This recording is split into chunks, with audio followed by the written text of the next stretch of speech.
Friends, I am Dr. Rakesh Kumar Tak, Department of Chemistry, SPC, government college Ajmer. आज हम nucleic acid और उसके अवयवों के बारे में बात करेंगे, अर्थात today we will deal with nucleic acids and their components. Nucleic acid conjugated proteins होते हैं जिनमें न्यूक्लिक अम्ल तथा प्रोस्थेटिक ग्रुप के रूप में होता है।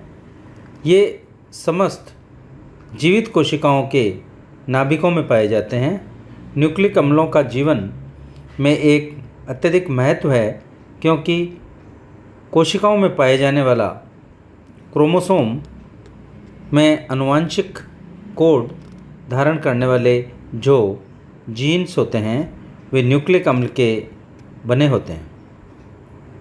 दूसरे शब्दों में हम यह कह सकते हैं कि एक मनुष्य को पशु को और पक्षी को ही जन्म देता है, अर्थात इसके लिए उत्तरदायी होते हैं इनके न्यूक्लिक एसिड्स। किस कोशिका में किस प्रकार के प्रोटीन का संश्लेषण हो रहा है यह भी उन्हीं न्यूक्लिक एसिड्स के द्वारा निर्धारित किया जाता है। प्रोटीनों की भांति न्यूक्लिक अम्ल भी बहुत लंबी श्रृंखला के पॉलीमर्स होते हैं। विभिन्न न्यूक्लिक अम्लों में श्रृंखला की प्रमुख कड़ियाँ या बैकबोन को समान होते हैं, लेकिन इनकी लंबाई व पार्श्व जुड़े हुए विभिन्न समूहों की प्रकृति और उनकी सीक्वेंस अलग अलग होती है।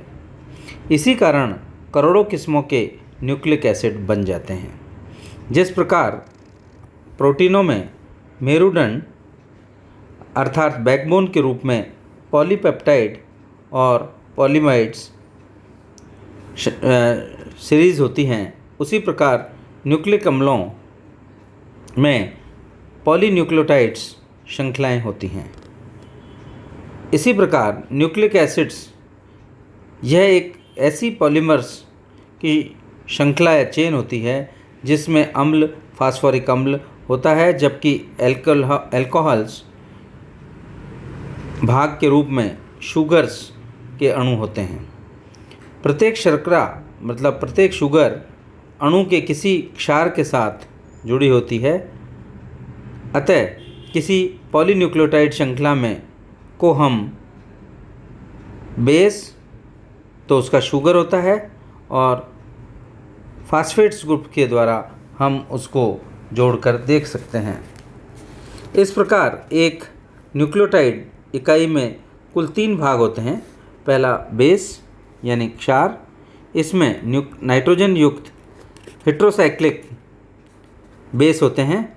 न्यूक्लियोटाइड्स के 2 प्रकार होते हैं, पहला प्यूरिन एंड दूसरा पिरिमिडीन्स। न्यूक्लियोटाइडों में 2 प्यूरिन्स होते हैं, एडेनिन और गुआनिन, तथा 3 pyrimidine, thymine, cytosine, uracil type के बेस पाए जाते हैं। इनमें से यूरेसिल आरएनए न्यूक्लियोटाइड में पाया जाता है, जबकि थायमिन केवल डीएनए न्यूक्लियोटाइड में पाया जाता है। इसके अतिरिक्त साइटोसिन के 2 डेरिवेटिव्स होते हैं, 5-मिथाइल साइटोसिन और 5-हाइड्रोक्सिल साइटोसिन भी अबेंडेंटली बहुतायत में पाया जाता है।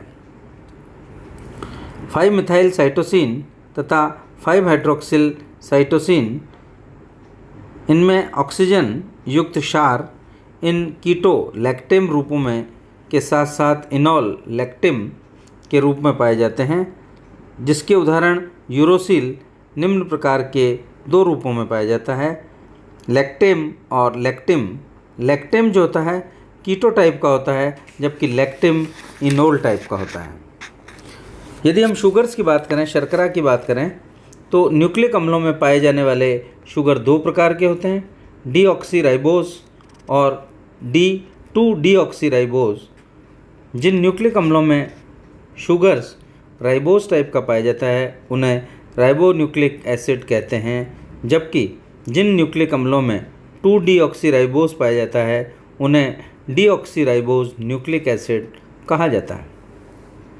2-डीऑक्सीराइबोज पुनर्लग्न से तात्पर्य है कि राइबोज की स्थिति 2 पर है तथा OH समूह के स्थान पर H समूह है, अर्थात OH समूह का ऑक्सीजन परमाणु गायब हो गया है। शर्करा अणु फ्यूरेनोस के रूप में पाए जाते हैं। शर्करा समूह C1 के साथ बीटा बॉन्ड बनाते हैं जो बेस से जुड़े होते हैं। इसी तरह से फास्फोरिक अम्ल तथा मोइटी न्यूक्लियोटाइड में एक अणु में एक शुगर तथा एक क्षार और एक फास्फोरिक अम्ल मोइटी निम्न प्रकार से जुड़े रहते हैं, अर्थात फास्फेट और क्षार के बीच में शर्करा जुड़ी रहती है। उदाहरण के रूप में एक न्यूक्लियोटाइड एडिनोनिन मोनोफास्फेट की रचना निम्न प्रकार से की जा सकती है। एक शर्करा इकाई को न्यूक्लियोटाइड कहते हैं, जबकि एक क्षार फास्फेट को इकाई को न्यूक्लियोटाइड कहते हैं। उदाहरण के लिए एडिनोसिन राइबोस प्लस एडेनिन एक न्यूक्लियोटाइड है, जबकि एडिनोसिन डाइफास्फेट यानी ADP ribose plus adenine plus 2 phosphate group के रूप में होता है। फास्फेट समूहों में कई प्रकार के न्यूक्लियोटाइड परस्पर फास्फेट एस्टर बंध तथा संयुक्त होकर पॉलीमर बनाते हैं जो श्रृंखला को पॉलीन्यूक्लियोटाइड निर्माण करते हैं। इस प्रकार प्रत्येक शर्करा अणु के तीसरे C3 व 5वें C5 कार्बन परमाणु पर फास्फेट ग्रुप एस्टर बंध बनाते हैं। अतः श्रृंखला एक सिरे पर फास्फेट C3 से जुड़ा होता है, जबकि दूसरे C5 सिरे पर न्यूक्लियोटाइड श्रृंखला जुड़ी रहती है।